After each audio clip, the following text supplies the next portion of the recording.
Welcome, everyone. Welcome. It's really good to be here for our first LinkedIn Live. And to those who are watching live or those who are watching the recording, you are equally welcome. We're just so happy to be here today. And I think we're also really happy at the level of interest in this LinkedIn Live. Over 100 of you have registered to be part of it. And whether you watch it live or watch it on the recording, we want it to be equally valuable for you. So thank you so much for joining us. You won't be able to talk to us directly and we won't see your faces, but do feel free to chat to us in the comments. We'll be keeping an eye on them throughout. So we like anything we do to be interactive and engaging. So we'll be looking out for your comments. You can talk to each other, you can share your learning, you can pose questions to us. Whatever you do will be fantastic. So thank you. So for anyone who doesn't know me, my name is Jenny Garrett. I'm an award-winning career coach, author, and leadership trainer. And together with my team, we deliver impactful development to support women and those from ethnically diverse backgrounds to progress in the workplace, as well as supporting all leaders to make inclusion happen. My latest practical and empowering book is Equality versus Equity: Tackling Issues of Race in the Workplace. So what are we talking about today? Well, according to UK government statistics, 76% of working age people, that's those from 16 to 64-year-olds in England, Scotland and Wales, were employed in 2022. This means that there may be, I'm looking at some other data here at the same time.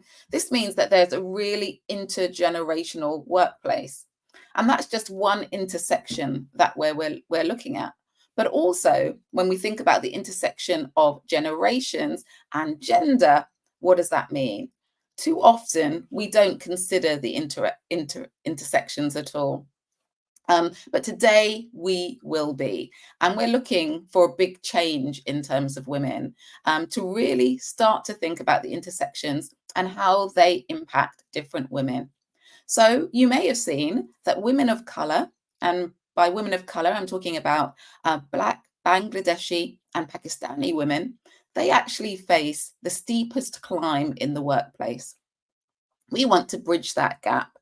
Women with disabilities have reported huge amounts of harassment, bullying and abuse. Over 51% of women with disabilities have reported that. How do we consider them in the workplace? And as I said, in terms of older women, the gender pay gap actually widens for women in their 50s, a group that I am part of. So this is very disappointing to hear.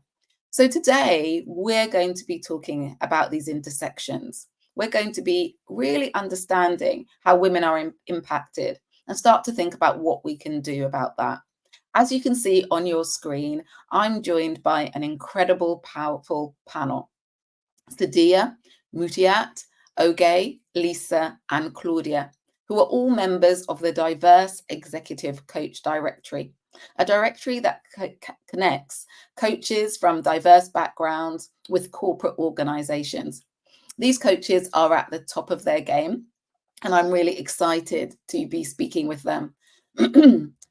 Just in case you're not clear on what intersectionality means, intersectionality was a term coined by Kimberly Crenshaw. Now, what she said, which I think is really important for us to consider, is that if we don't look at the intersections, some women will fall through the cracks. What I know in UK organisations is that there are many women at the top of organisations. We've actually made some progress, even though there's a lot of work to do. But when we look at those women, sometimes there isn't an intersection of identities. Sometimes there aren't women of colour, women with disabilities. There are not women from the LGBTQ plus community. And so actually, we're not really representing all women. And we can think the work has been done when it actually hasn't. So today, we're really going to consider that. We're going to consider how you can be an ally to all women.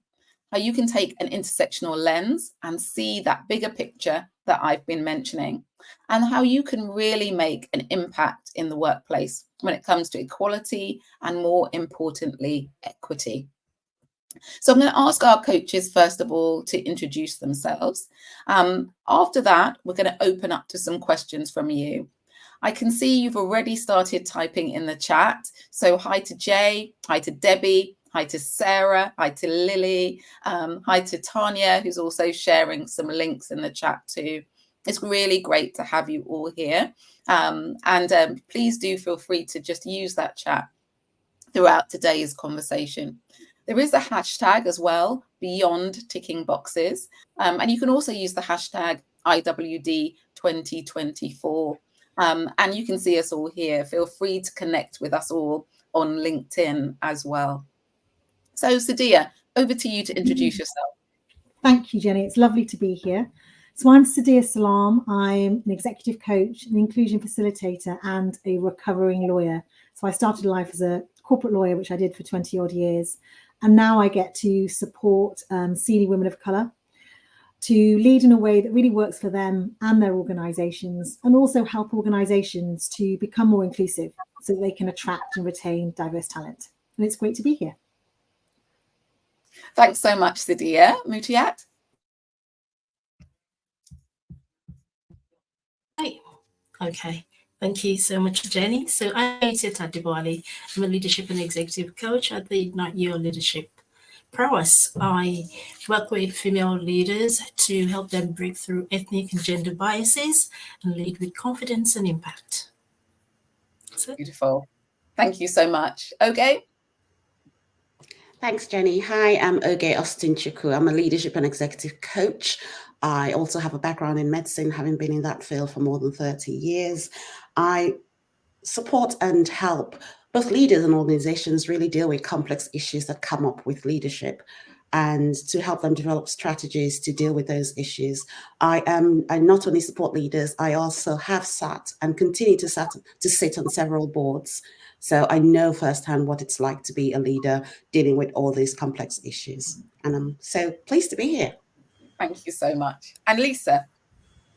Hello, I'm Lisa and I'm an executive career and leadership coach. I'm also a host, speaker, consultant and trainer for individuals and businesses worldwide. I'm the founder of Evil Limited and the co-founder of Shearer Network, which is a social enterprise that is providing resources and services to support and empower inclusive leaderships in all fields and organisation. I chair currently in 2 organisations, and I also chair in various community groups, as well as being the Diversity and Inclusion Director for Shearer Network.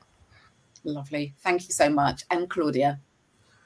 I'm Claudia Crawley from Winning Pathway Coaching. I'm an award-winning mentor, an executive coach and career coach. I'm also an author. My latest book is Undeterred, The Success Equation of Women of Black and Asian Heritage. And I specialise in assisting social work, public sector and non-profit organisations to enhance performance by tackling the specific challenges faced by women employees and leveraging their unique strengths. I've got 25 plus years working in the anti-racism, anti-discrimination and gender equality movement.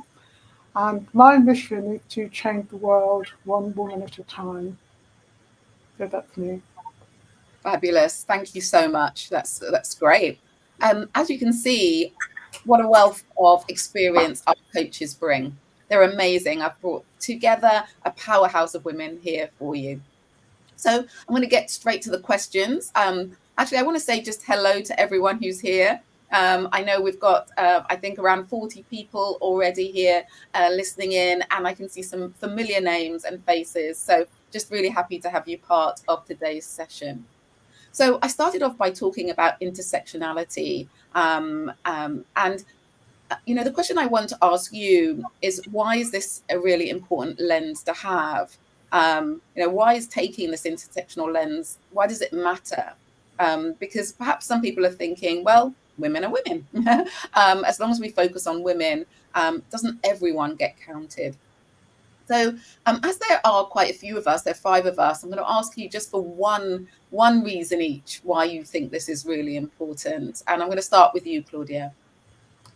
Okay, well, it's important because you think about the women's movement, for example, the default image seemed to be one of white, able-bodied, heterosexual women. So in the absence of an intersectional lens on gender equality, we actually risk excluding the unique needs and experiences of those women whose identity include things such as being Black or Asian or disabled or lesbian, or indeed a combination of all of them. So true gender equality and fairness can only be properly achieved if we take an intersectional approach. And by the way, this is the key reason why Black women were unhappy with the feminist movement, because it failed to consider the racism they experienced, and over the years have achieved very little for us. Thank you so much. It makes me think about employee resource groups in organizations. When you have women's groups and you also have groups for those from ethnically diverse backgrounds, and you might find that lots of your women of color are erring towards the group for those from ethnically diverse backgrounds. At that point, it's really important for you to consider why. Are these spaces welcoming for women? Are women of color being considered in those spaces? And I think your point really highlights that, Claudia. Thank you. Lisa, what are your thoughts on this? Why is the intersectionality really important to consider when we're thinking about gender? It's because it helps us understand the different forms of discrimination and how, when they interact, they intensify. So there are overlapping systems of oppression. For example, there's sexism, racism, ageism, religious and disability discrimination. And all of those, when they're overlapped, have alarming patterns of intensified inequality that they have to deal with.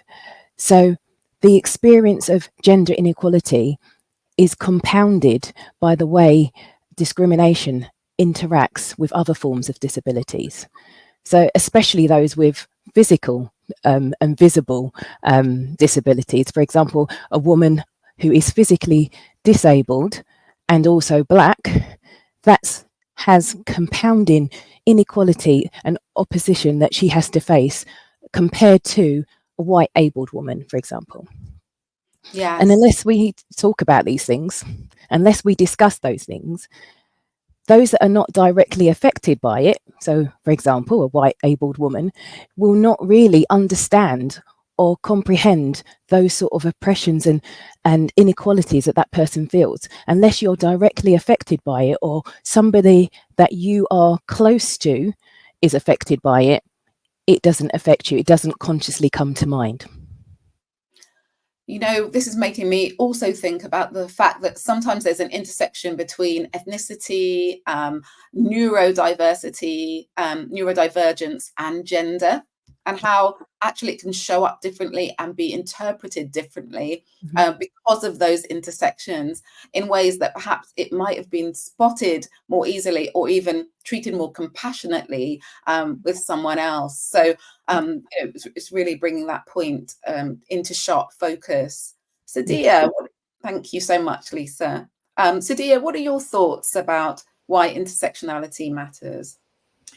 I think we all want our teams to thrive, our organizations to thrive. So we need the people to thrive, and we need to create the space for those people to thrive.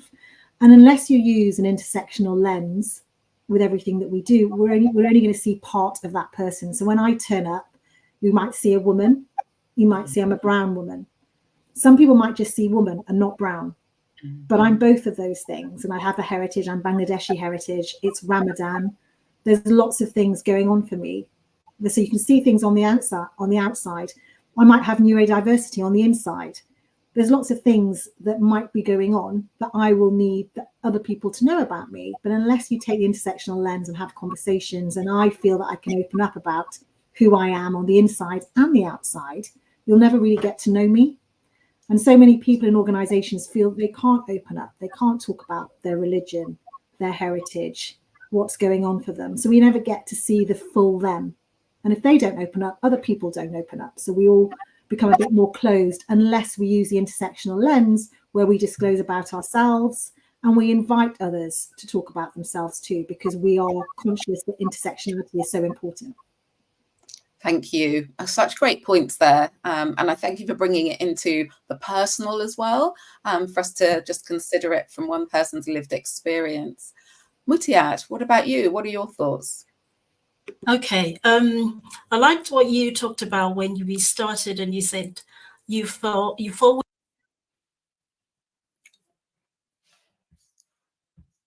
above. And as you know, ageism is part of terms for discrimination, even in the UK. So looking at things like that, when we don't look at discrimination and intersectionalism, through that lens, it puts Black women, for example, into multiple boxes for them to be discriminated against. A study by the Manchester University and Lancaster University said Black professional women in England face an almost impenetrable concrete ceiling, which means that they cannot progress in their career because they face a number of discriminatory things going on. So they face social discrimination in terms of their background, where they come from, what they look like, how they speak. Some people's accent within the workplace can bring them down, can close doors for them because they are from the global majority.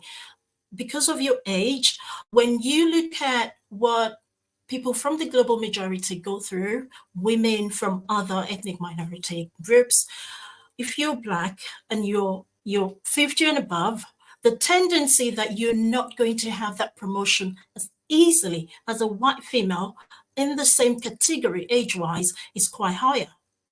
So when these sort of things are not put into perspective, just seeing the woman as the woman, just as every other woman, then, the disadvantage, the discrimination rises so much more. And unfortunately, organizations are not talking about this key aspects of our unique characteristics that can make us more susceptible to discrimination or greater level of discrimination, which is why intersectional lens towards gender equality is very, very important when we view it that way.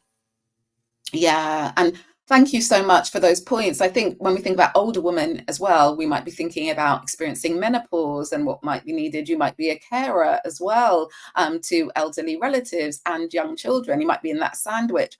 So there's so many different aspects of our lives that are important to be thinking about. And I think these things get missed all of the time. Okay, what would you add? I love everything everyone has said. I just wanted to add that as coaches, we know the importance of tailoring resources or support to individuals because everybody's different. So if intersectionality is not taken into consideration, there is a real danger that the resources that organizations are providing and the support that they're rightly providing will actually damage people because they haven't taken into consideration the fact that they're not just women, but they are Black women or brown women, or that they have a disability. So it really needs to be tailored to the individual. And the only way you can do that is to take every aspect of that individual into consideration so that you don't make things worse, but you actually provide the support and the resource that you want to in the first place. Absolutely. This thought is so important because I think people think, well, I haven't got time to invest in thinking about this. I can't be bothered to understand the data. This is a minority of people. But understanding that actually, if you don't start taking these things into account, there can be a bit of a snowball effect in the wrong direction. The lack of inclusion, losing people, for example, the cost of recruiting new people, the effect on morale, and the effect on the experience of the individual as well. You can be making things worse by not considering this. So is it an investment that you can afford not to take is the question. And I think it's a really great point that you're making, Oge. So I want to acknowledge that there are over 100 people now here on LinkedIn, tuned into us. Really value that you're spending your lunch break with us. And we're really hoping that we're giving you some golden nuggets of information that are really helpful for you to take back into your organizations. So do feel free to type in the chat and let us know what you're learning or what questions you have. We're really happy to hear from you. So the next question that I want to ask is, when it comes to intersectional gender equality, what does box ticking look like? And what does real commitment to change look like? And this is a really key question for us. When we see maybe a lot of diversity, equity, and inclusion initiatives winding back, which makes you question true commitment. So I'm going to start with you, Oge. Yeah, tell me, what does true commitment look like, and what does box ticking look like? For me, box ticking looks like trying to fill a quota, but without actually taking the time and the trouble to make sure that the people that you're recruiting actually belong. And I have not personal experience, but somebody in my family that I know that was recruited as a part of a push to recruit Black young people. And by the end of 18 months, most of these people had left because the organization hadn't taken the time to find out what do these people actually want to help them fit into the organization, make them belong. So it was good that they actually ticked the box and got these people employed, but they didn't go the extra mile to change culture, understand what they needed, and really embrace them so that they would stay. That for me is beyond ticking boxes. Ensure that the people you're recruiting belong, and then they'll stay. Thank you. I imagine this is going to be a theme that comes throughout when you answer these questions, but it really does highlight that difference between diversity and inclusion. We need diversity, but diversity will not stay. A diversity will not thrive without inclusion in your organization. So thank you so much, Oge. Mutiat, what would you add? Okay, so with ticking boxes, I'd just like to ask, if we've got maybe managers, leaders in the organization, because most organizations say, we see our employees, we hear them, we listen to them. Do you really see them when you don't know that your employee is neurodivergent? Do you really listen to them when you say, yes, we have an inclusive, diverse team, but you don't hear them when they say, I've got this disability, or it's not part of your agenda that they've got hidden disability, or they have a particular need that you haven't added to the agenda? Do you really listen? Are they really heard, seen, and shown that they are really seen for who they are, and not just the agenda that you're ticking on your forms, the agenda you're taking on your policies? So it comes down to how inclusion is being managed within organization. What is inclusion really? How is that specific to every employee that you have? So how many of your employees can say that, yes, I really belong here because they know who I am, they know what my needs are, and they're catering to help me be the best of who I can be based on my personal unique characteristic as part of the employee there. So it's a matter of getting to know your employees and adding them, not just having a huge policy on inclusion, diversity, and equity or equality. It's about actually taking that action, maybe taking that pain to get to listen, come down to know your employees and help them be better, do better, be great, bring your organization greater by actually telling them, we know you, we hear you, this is who you are, and we're going to help you move up the ladder, be the best of who you can be. Really, that's it on ticking boxes. I love that challenge. I loved your passion, Mutiat. I really heard it. And I think everyone who's listening is like being sort of a clarion call to action from what you just said. Do you really know?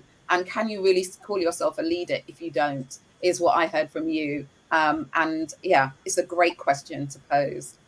Lisa, what about you? What would you add? Yes, it's important to have these policies and procedures and to have them there. But if no one's actually checking that they're being followed, and if there's no reaction, no consequences or retribution for not following them, then there is an issue there, because then it's just a tick box exercise. Yes, I've done it, tick, tick, tick, or they may not have done it, but tick, tick, tick. So actually having some sort of follow through and some sort of monitoring of it, and that would be the best part of not being just a tick box exercise, and also showing visible support, actually seeing people visibly going down and supporting and standing up and speaking out, being an ally and for someone, so they don't have to be reporting issues all the time. That is where you get the real cultural and behavior changes in an organization. Yeah, thank you so much. Yeah, we know that what gets measured gets done in organizations. So that measurement aspect is very important. I think also that when you said visible support, this is key. In the last week, I've worked with organizations and said, oh, have you spoken to your Black female staff, knowing what's been going on in the media with regard to Diane Abbott? And sort of, oh, no, haven't thought about doing that. It was Neurodiversity Week last week. Have you spoken to your colleagues who are neurodivergent? Have you used that as a way to get into the conversation and see what support they need from you? No, I haven't. And I think that that's that idea of visible support, having the conversations actually is very, very important. So thanks for bringing it to the fore. Claudia, what would you add? I mean, a lot of what has been said already, I would have said, but I think the only thing I will add to that is in relation to the commitment to change, because I just want to stress that it does involve prioritizing diversity, equity, and inclusion within that context, gender equality, and making it part of organizational strategies, policies, procedures, which are regularly reviewed and measured. And I know that's been mentioned already, because what we're actually talking about here, we talk about a culture transformation away from one that functions around the needs of white, heterosexual, able-bodied men, to one that works for everyone, regardless of their gender and regardless of their other protected characteristics. So I think that's all I'll add to that. Thank you so much. And Sadia? Yeah, just building on what everybody said, really, I've been thinking about this a lot this month. I've been to lots of amazing events for International Women's Day. And I sit there and I think, gosh, these are amazing events. The content's phenomenal. We could do so much with this. And then I look around the room and there just aren't enough allies there. So tick boxing is where you give the budget and you hold these amazing events and then nothing else happens. Or you expect the amazing women who have put on these events and spoken at these events to actually do the work after the event for gender equality. And what needs to happen is that you have an ally or a senior sponsor with power to change things at these events, and they take away the takeaway actions. And they're responsible for those takeaway actions to actually happen within the organization, and be really vocal about it, because it's really empowering.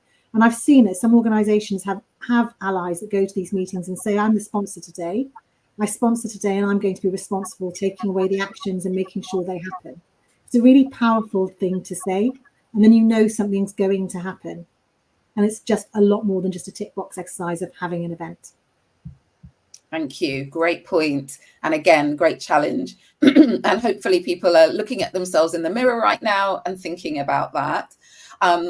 Before I go on to the third question, I just wanted to just pick up on a couple of points from the amazing people who are watching today. Jay Jupp says, ticking boxes for me is when organizations use Black and brown people on their commercials, painting a certain picture that they are inclusive and we are all welcome.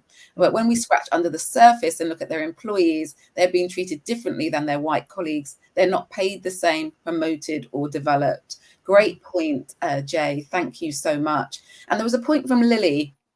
Retention challenges can be a byproduct of ticking boxes for the sake of it. Absolutely. People feel it and they vote with their feet. So great points. Thank you so much for those who are interacting. And do get ready to start posting. Well, do start posting your questions because we'd love to address those as well. So I want to ask you, what's one thing that can make a big difference to gender equality that you would advise an ally or an organisation to do? And I know you've already given us some wonderful nuggets to take away, some tangible actions that can help. But of course, I want more. So I'm going to start with you, Ogo. Thanks, Jenny. Leadership is a real passion of mine, because I believe that when you give people the power to change, they are the ones that actually have the power to change the narrative and change culture. And reverse mentoring is something that has been shown in several research work to actually make a difference. And it's an opportunity for people to actually get to know other people that they wouldn't otherwise have come in contact with, to really hear what it is. So like Mutiat said earlier, you get to know your employee, you get to know what their pain is, you get to know how you can best support them. And also when you get to know them, then when those promotions come up, you're more likely to promote somebody that you have heard from, somebody you know about, and you know their capabilities. So for me, reverse mentoring is something that's really easy to organize, and there is so much benefit to it. The research shows that it increases retention, it increases productivity, and there's so much other benefit from it. And it's just something that I believe many organizations can just start easily and see the benefit of it. Thank you so much. Claudia, your thoughts?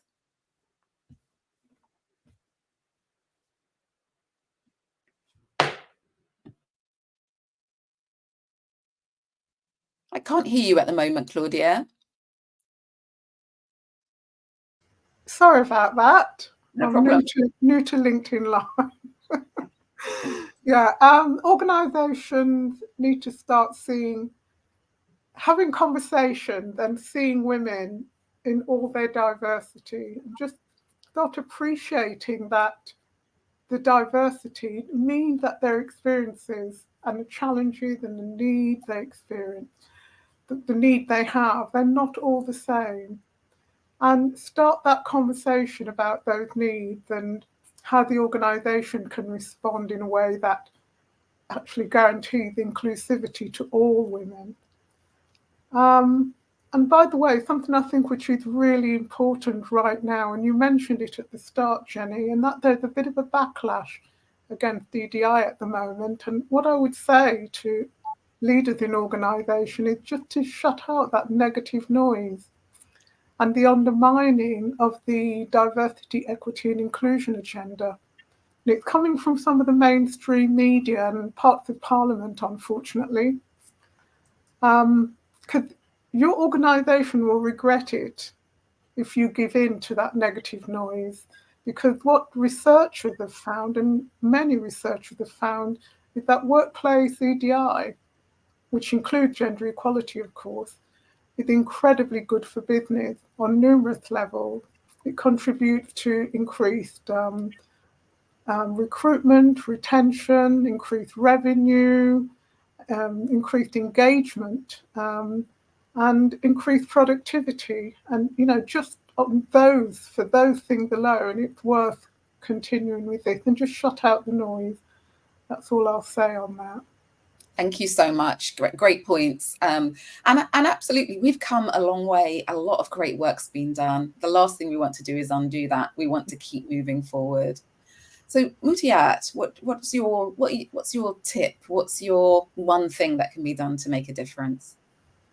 Yeah, Lisa talked about evaluating and monitoring EDI actions and performance. I'll just reiterate that to not only to evaluate and audit their EDI actions and performances. Obviously, when you do this, organizations will actually see, it's just like looking at yourself in the mirror, see what the results are, see what the effects are, the impacts are, and then amplify the voices of the marginalized group or the people affected, amplify their voices, include them in decision making, share success stories, and that actually will show how well you're doing with your EDI, gender equality, getting to know, to see your people, it will actually show up for you as what you've actually done. You'll see the results and you see how well you're doing going forward.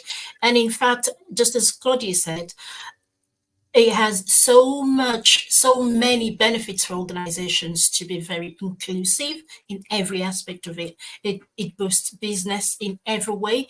It creates an environment where everybody feels belong and they can bring their whole self to work, be at their best performance. So why not do that? So it's just about including and amplifying the voices of the people who may have been affected by not taking action.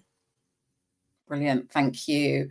And Sadia, what's that one thing that you would like every organisation to be doing? So for me, it's sponsorship. I want to see more diverse leadership, so more women at the top, more women of colour at the top. But we know from the research, to get there, they need sponsors. And I also hear lots of people who tick more of the intersectional boxes, be that race, gender, disability. They find it trickier to find sponsors. That's the reality. The more boxes you tick, the less likely you're going to have a sponsor. And we know how crucial it is to have a sponsor in order to reach the top.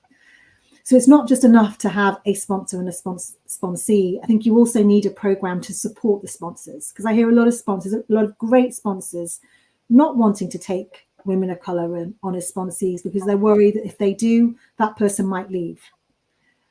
They're worried that they don't know enough about it, so they won't be able to support them in the way that that person will need support. There's lots of fear around sponsoring women and women of colour.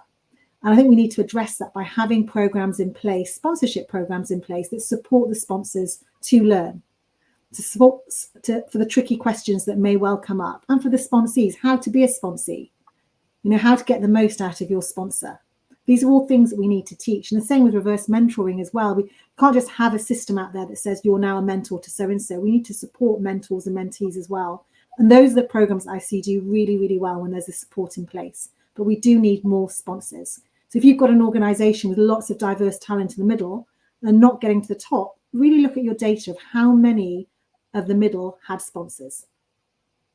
Great. I'm a real advocate of sponsorship. As you said, the research says that many of us are over-mentored and under-sponsored. And those relationships don't just happen just because of affinity bias, really. And so organizations intentionally creating sponsorship relationships makes a massive difference. So couldn't agree with you anymore, Sadia. And Lisa, your thoughts on this? What's the one thing that can make a big difference? I think it's a change to the training approach. So having training that concentrates more on lived experience and tailoring it to that, in whether it's talks, whether it's reverse mentoring, whether it's senior management working in all the other different positions at the lower levels to understand what they're actually doing at those levels. Just having a change in lived experience. There was an organisation that I worked in where everyone in head office had to go and work on the shop floor for a week in their busiest period, so that they understood the pressures that they were under and they understood what was happening at that time. By doing that and putting yourself in someone else's shoes, people remember how you made them feel. If they can feel something, then they'll hopefully be able to relate to the different things that people are going through in regards to inequality. So I think there needs to be a real change to training approach that organisations take, not just sitting and listening or acting something out for a day and then it's forgotten, in 2-3 weeks' time. Thank you so much. I completely agree. I think the mixing it up is very important. I'm a real fan of training. I've had some transformational training in my time, and I hope facilitated some. I think training can be absolutely transformational, but I think never when it's about fixing the people who are the victims of the issue. And sometimes that's what the training is. It's sort of, the women have got the problem. The women of the intersectional identity have the issue, when it's never about them. We all need to develop and grow. And I love that idea of walking in someone someone else's shoes, which is so important when we're advancing any form of equality. But I'm a big fan of training and always going on training myself as well. So we've got a couple of great questions that have come through from the audience. I'm going to start with the first one from Sarah Mills. Sarah's interested in reverse mentoring because it's been previously recommended. But actually, I love the way that Sarah's thinking about this with care. She wants to be mindful of the potential to put pressure on those who are being discriminated against, which can be emotionally and psychologically draining. How do you recommend that she or her organisation could engage in reverse mentoring in a way that's empowering and non-exploitative? Any thoughts? Who wants to share on that? Yes, Sadia. It's a great question. And I've seen really successful reverse mentoring and really bad reverse mentoring. And exactly as Sarah says, where you've got really junior people having to reverse mentor with a really senior person and there's no relationship there, it's pretty petrifying for the junior person. And they often go into colleagues' offices and say, this is just too much, and they really don't like it. And we have to be mindful of that, exactly as Sarah is. And so that's why I always think we do need some sort of program in place so that we pair people together, and you ask the people who, you talk about who you're pairing them with, because the pairing's really important, and giving them the support. So when you are paired with somebody really senior that you've never spoken to before, you have some kind of introductory meetings first for groups of people to meet before you lead on to the actual pairing and putting people together. And then on the journey of reverse mentoring, you have regular check-ins as groups. So you're actually not just learning from that relationship between mentor and mentee, but you're learning for the whole group.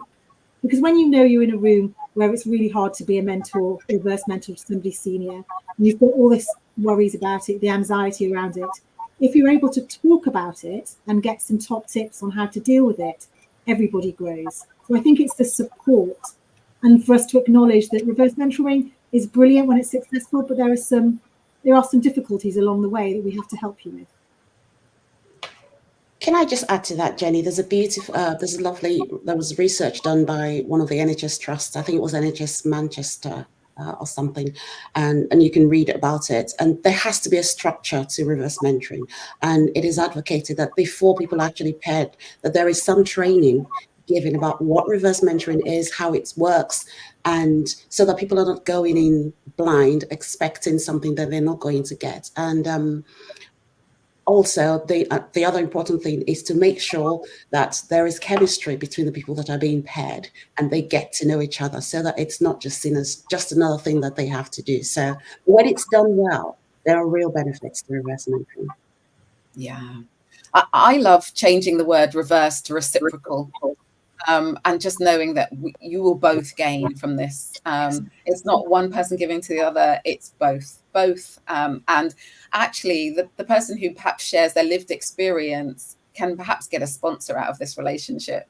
And the sponsor, and the other person in the relationship learns a lot about the other person's lived experience. So every conversation can be reciprocal. And I think if we don't put the weight of burden on one person, it works so much better.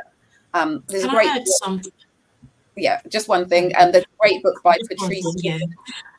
Just for organizations to encourage, when you're pairing people, to encourage that it's okay for, mentors and mentees not to have chemistry, and that can be swapped and it doesn't feel awkward, because you may not always find chemistry, when you're paired with somebody and you're thinking you have. Say first sessions, you find that there is no chemistry. Make it comfortable for both parties to understand, yes, there is no chemistry, we can't go on with this, and then that can be swapped around, and without anybody feeling awkward about it. Fantastic. And just in case you didn't catch the author of the book I was mentioning, it's Patrice Gordon. She's written a recent book about reverse mentoring, which is really, really thorough and excellent. So I want to move on to another question from Nina Hobson. And I love this question. When we talk about women, we're always mentioning imposter syndrome and the imposter phenomenon. And that was by Suzanne Imes and Pauline Clance, who came up with that research. But Nina's also drawing on research by Cockley and Bernard on the racialized imposter phenomenon. She'd love to hear our thoughts on that, about, what it means for individuals, what it means for organizations. Actually, does imposter syndrome even exist, do we think? So any thoughts on that from you wonderful panelists?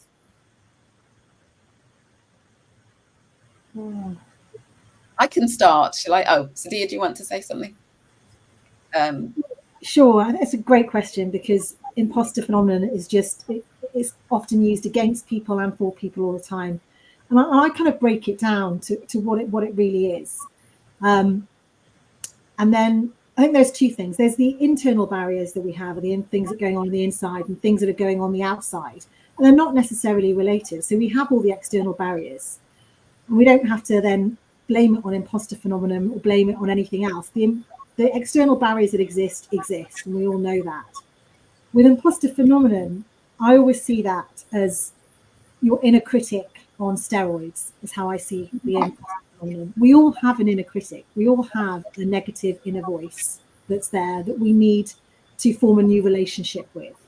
And is that a female thing? No, it's female, male. Everybody has an inner critic. It's the thing that stops us jumping off bridges, stops us jumping into fires, that voice that tells us there's danger. And we all, our inner critics just shout louder, for some people louder than for others. And so when a woman says that she's got imposter phenomenon, or she's got an inner critic, and in my case, I have a killer critic, it's not something against her. For me, that's just my self-awareness, that I know I've got this negative inner voice that I have to manage, that I have to work with. And yes, my negative inner voice grabs the external sometimes, and grabs and says, well, look what's happening in the world. There's no other Bangladeshis at the top of an organization. This isn't happening, and really grabs all of those things and turns it against me. Often that happens too. And I'm aware of that.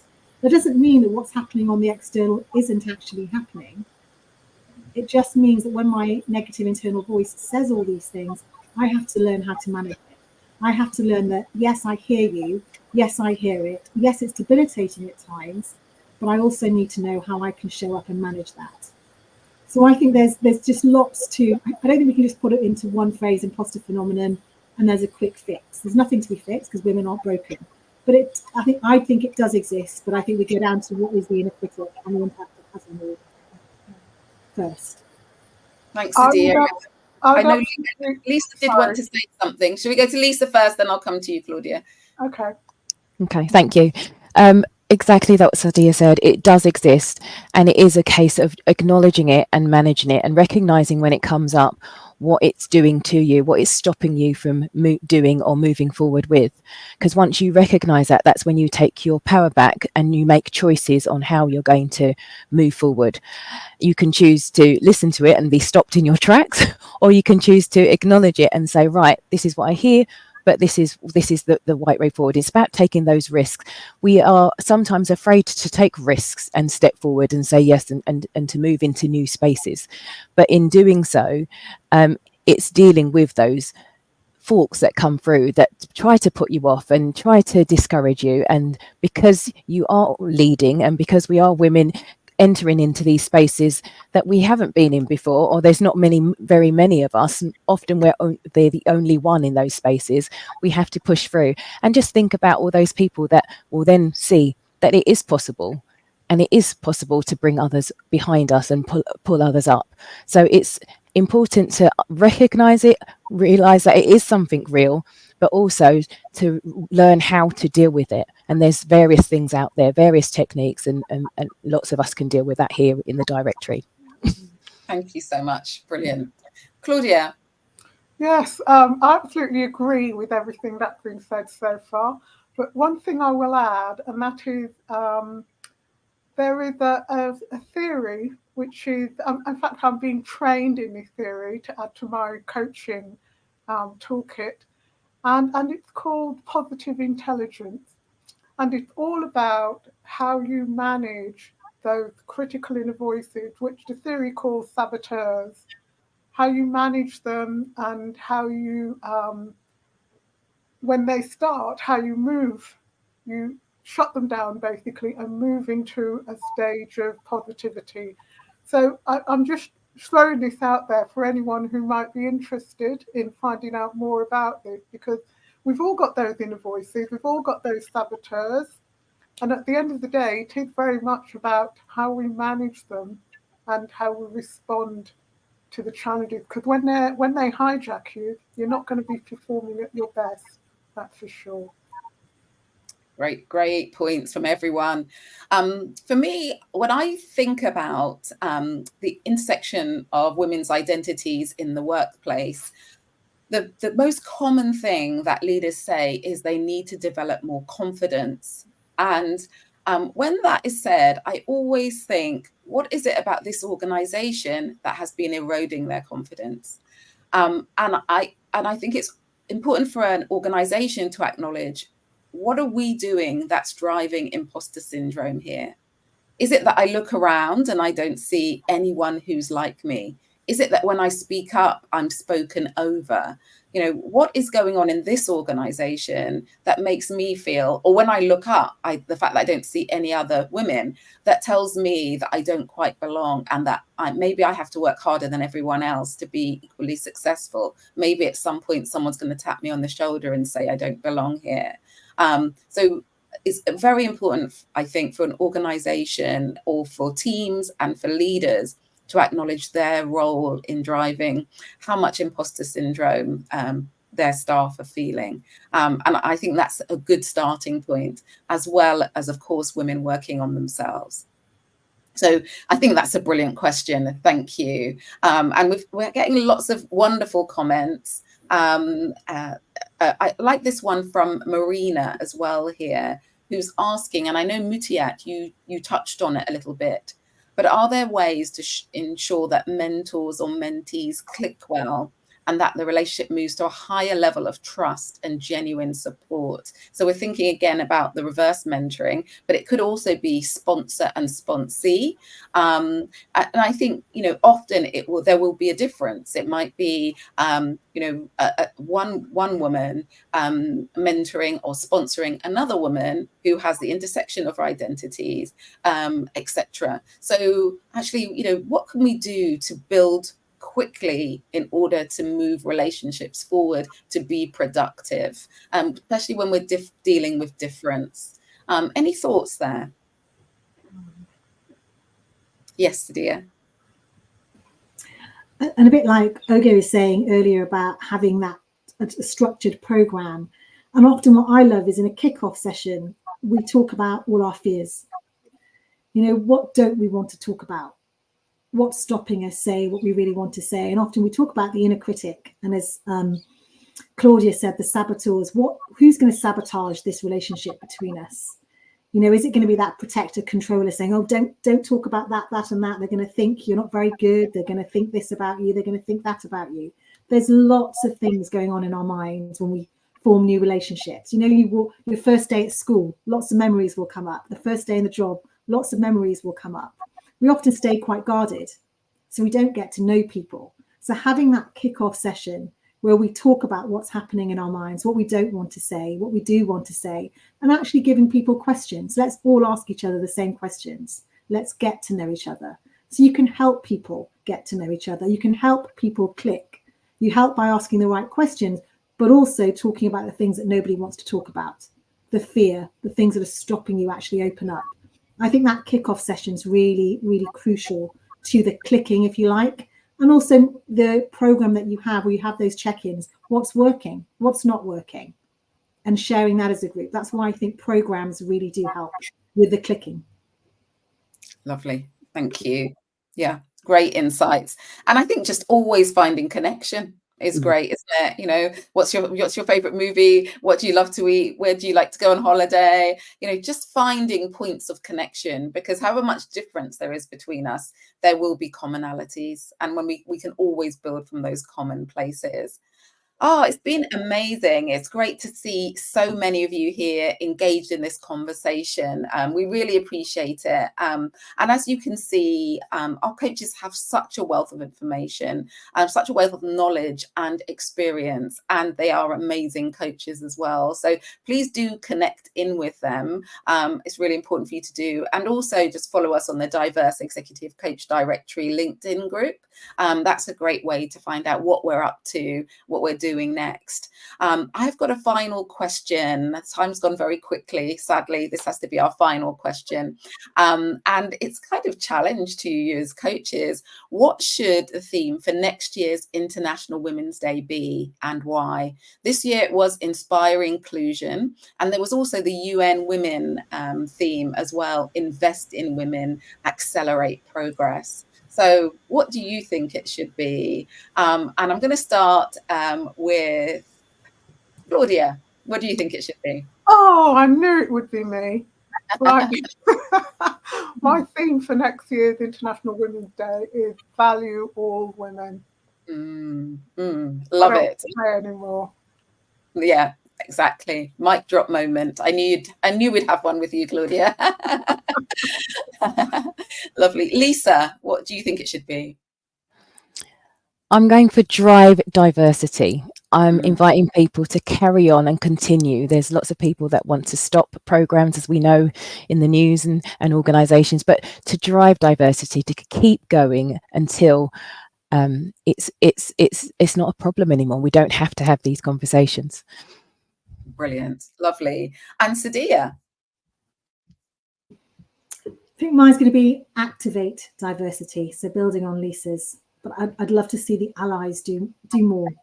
Doing a great job already, but I think we need to do more. So activate diversity. Thank you. Great. And Oge? I've got two. The first one is more PC. It's equity for everyone. But the second one is just what I really want is for people to stop talking and to start taking action. And that's what I'd really like to see. Enough of the talking. Let's begin to do the things that will actually make the difference. Brilliant. Love that. Yeah. Stop talking, start taking action. That's our clarion call to you all. That's our challenge to you all. Use what you've learned today and do something with it. I want to thank you so much for attending today. To have such a wonderful audience, over 100 people today, has been fantastic. I want to say a huge thank you to Sadia, to Oge, to Mutiat, to Lisa and Claudia. And as I've said, you could find out so much more about them through their LinkedIn profiles and through the Diverse Executive Coach Directory, a directory that connects corporate organizations with coaches from the global majority or ethnically diverse backgrounds. Do connect with us, and also do look out for our next event, which is on focusing on combating microaggressions in the workplace, something that we find in every organization that we work with, but something that is still not tackled today, and sometimes something that people don't quite understand. So do join us. It will be on the 25th of April. Again, another LinkedIn Live. We look forward to seeing you there. Thank you once again for your time, your engagement, and we'll see you next time. Thanks a lot. Bye-bye. Bye.